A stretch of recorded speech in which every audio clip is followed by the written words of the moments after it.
안녕하십니까. 지식산업센터 전문기업 지산엔 박희성 대표입니다. 2019년 11월 6일 수요일 아침 출근길 영상입니다. 현재 시간은 5시 42분입니다. 오늘 아침에 저희 목사님 말씀이 말은 바르고 정직하고 진실되게 해야 된다라고 금방 말씀을 하십니다. 참 이제 굉장히 많이 정신이 번쩍 띄어지는 말이었습니다. 왜 이 이야기를 드리냐면요, 저는 나름 이 지식산업센터에 대해서 여러분들에게 그래도 바르고 정직한 이야기를 한다라고 합니다. 근데 제 나름대로 이렇게 기준점이 바뀔 수도 있고요.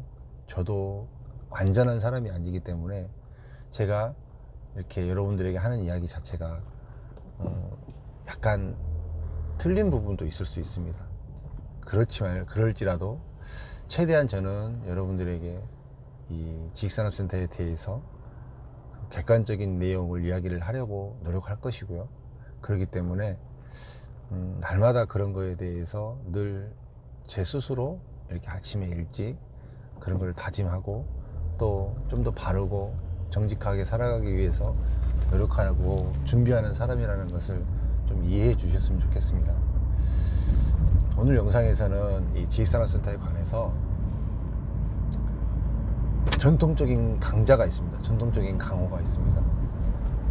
대륜건설과 SK건설의 지식산업센터의 개발 상황을 보고 한번 앞으로의 시장을 한번 이렇게 전망해 봤으면 좋겠어요. 대륜건설이면 명실상부하게 사실은 대한민국에서 가장 지식산업센터의 대표 기업입니다. 대륜건설. 그 이환견 대표님이 참 다른 건 하지 않고 오직 지식산업센터 한 분야만 직접 짓고 직접 시행을 하시는 분입니다. 절대 자기 물건에 대해서 자부심이 있으셔서 할인 무장을 하지 않고 절대로 가격을 싸게 팔지 않습니다. 그걸로 굉장히 유명하신 분입니다.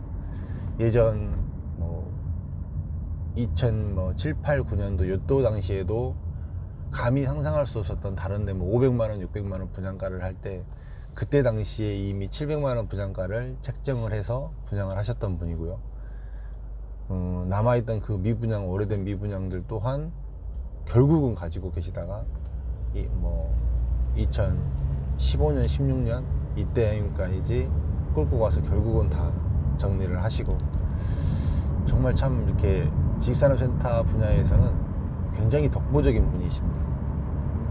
그런데 이 대륜건설, 이 이한근 회장님이 그 가장 최근에 사업했던 데를 보시면요, 대륜 포스타워 5차, 6차, 7차까지 포스타워를 하고 대륜 테크노타운을 17, 18, 19, 20, 21차까지 대륜 테크노타운을 하고 난 다음에 대륜이 이 지식산업센터의 개발에서 보이지 않습니다. 2015년, 16년, 17년, 18년까지 그리고 마무리를 하고 대륜이 보이지 않습니다. 굉장히 사업을 하시면서도 꾸준히 이렇게 쉽게 얘기하면 토지를 계속 매입했고요. 지속적으로 사업 부지를 알아보고 이렇게 하셨던 분이 대륜 회장님이신데, 이 지식산업센터의 업계에서 정말 탁월하시고 가장 돈을 많이 버시고 지식산업센터로 인해서 가장 큰 부를 이루신 분이 잠깐 보류하고 있는 시장이다라고 봤을 때는 저는 여기서도 상당히 시사하는 바가 크다라고 보여지는 사람 중에 하나입니다. 약간은 좀 문제성을 보신 것 같아요. 제가 봤을 때. 저도 만약에 그렇게 지식산업센터를 계속 갔다고 치면 저도 한 번쯤 좀 고민을 굉장히 많이 해봤을 것 같다라는 생각이 사실은 듭니다. 그리고 또 하나의 이제 행보를 한 군데 더 봐야 될 거는 뭐냐면, SK건설은 이제 SKV1이라는 이 브랜드, SKV1W라는 브랜드를 가지고 본격적으로 2012년, 13년 요때서부터 시작해서 SKV1이라는 브랜드를 가지고 이렇게 시행 시공을 같이 했던 곳입니다. 이 SK건설은 제가 봤을 때 전부 다 한 박자가 빨랐습니다. 전부 다 한 박자가 빨랐고 시장에서 인지하지 못하는 분양가를 SK건설이 시도했고 SK건설이 그리고 성공해냈습니다. 예를 들면 2012년도에 당산동 SKV1W가 그때 당시 가격으로는 물론 싼 가격은 아니었습니다. 근데 최초로 SKV1이라는 이 네이밍을 달고 나와서 분양을 했고요. 그런데 그때 당시 시기가 누구도 사업 시행을 하려고 했던 시기가 아니었습니다. 그런데 SK건설이 먼저 해서 그거를 성공을 시켰습니다. 그 다음에 그 가산동에 정말 많은 사람들에게 그 설왕설래했던 한국음향부지 가산동 SKV1W 이 부지를 결국은 많은 사람들이 그렇게 뭐 토지를 산다 어쩐다 뭐 이야기를 하던 중에도 결국은 SK건설이 또 토지를 매입했습니다. 그때 시기가 사람들은 뭐 시절이 좋았다라고 이야기하지만 그렇지 않습니다. 당산동 SKV1W를 2012년도 그때 시기에 굉장히 미분양이 많은 시기였습니다. 서울 시내에. 그 시기를 뚫고 당산동 SKV1을 마치고 난 다음에 아무도 사업 시행을 하지 않을 때 가산동 한국음향 부지를 SK건설에서 매입을 해서 그때 2015년도에 또 출발을 했습니다. 굉장히 제가 봤을 때는 고무적인 현상이었습니다. 그리고 또 그 성수동에 성수역 옆에 SKV1이 거기도 사실은 가격이 싸지 않았습니다. 분양시장에서 최초로 1000만원대 시장을 열었던 곳이 또 그곳입니다. 그리고 영등포에서 이제 물레동에 SKV1을 또 들어갔습니다. 저는 사실 물레동에 SKV1을 들어갈 때 저기까지가 될까 사실은 저는 생각을 했었는데 거기도 성공을 하더라고요. 그리고 또 하나 지금처럼 또 어려운 시기에 지금 또 누구도 사업 시행을 쉽게 하기가 쉽지 않죠. 물론 이제 토지를 사놨기 때문에 시기적으로 그럴 수밖에 없는 이유지만 또 서영물류 부지가 5000평 부지가 또 SKV1이 또 들어갑니다. 또 사상 최고가의 분양가를 이야기를 하고 있고 또 시장의 주목을 받고 있습니다. 참 SK건설은 이제 맨 처음에 SK테크노파크, 광명 SK테크노파크, 창원 SK테크노파크 굉장히 대단지 지식산업센터 아파트형 공장을 지으면서 시작해서 그 다음에 이제 지식산업센터로 넘어오면서 이 V1이라는 이 네이밍으로 지금은 뭐 서울 시내 도처에 없는 곳이 없잖아요. 개발하는 곳에 뭐 SK V1이 없는 곳이 없잖아요. 가장 브랜딩이 잘 된 또 대기업 브랜드로서는 분명히 맞거든요. 근데 이 SK V1이 SK건설에서 도급으로 짓는 게 아니고 자체 사업으로 하는 건물에 대해서는 좀 주목해 볼 필요성이 있다.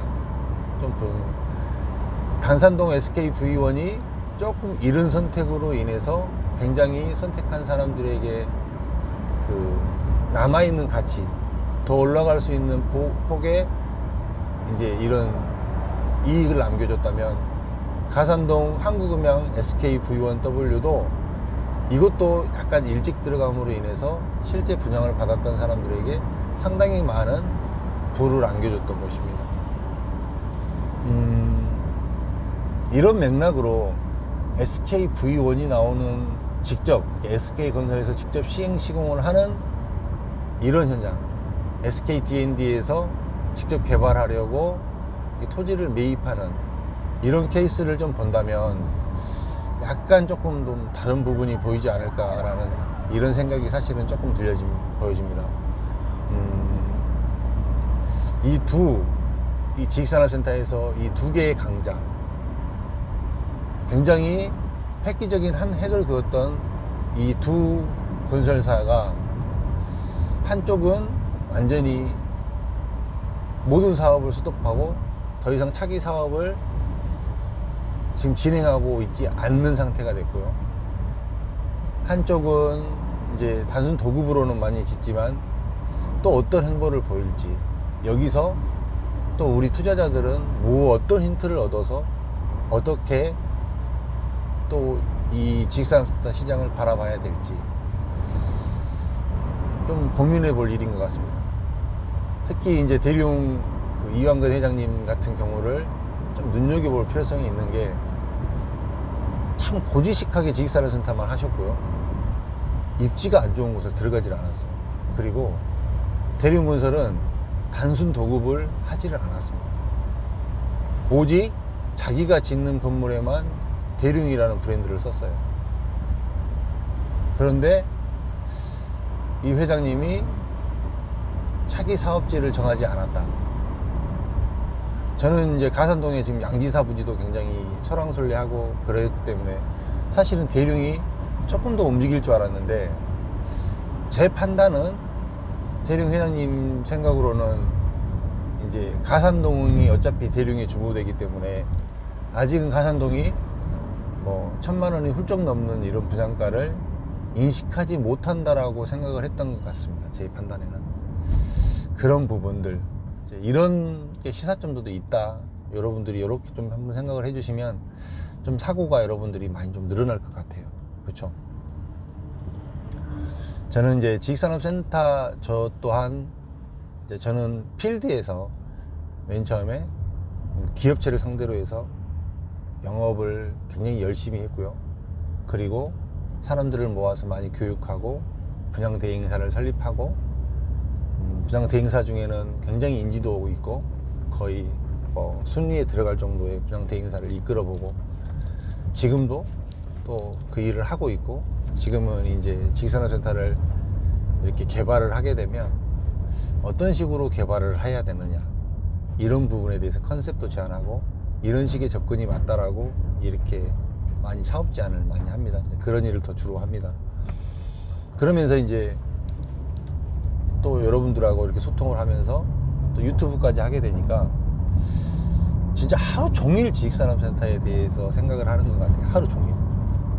하루 종일 지식산업센터를 어떻게 하면 좋은 상품을 만들어낼까, 어디가 좋을까, 어디에다 사업을 하면 좋을까, 어떻게 하면 지식산업센터를 잘 판매할 수 있을까, 참 많은 고민들을 합니다.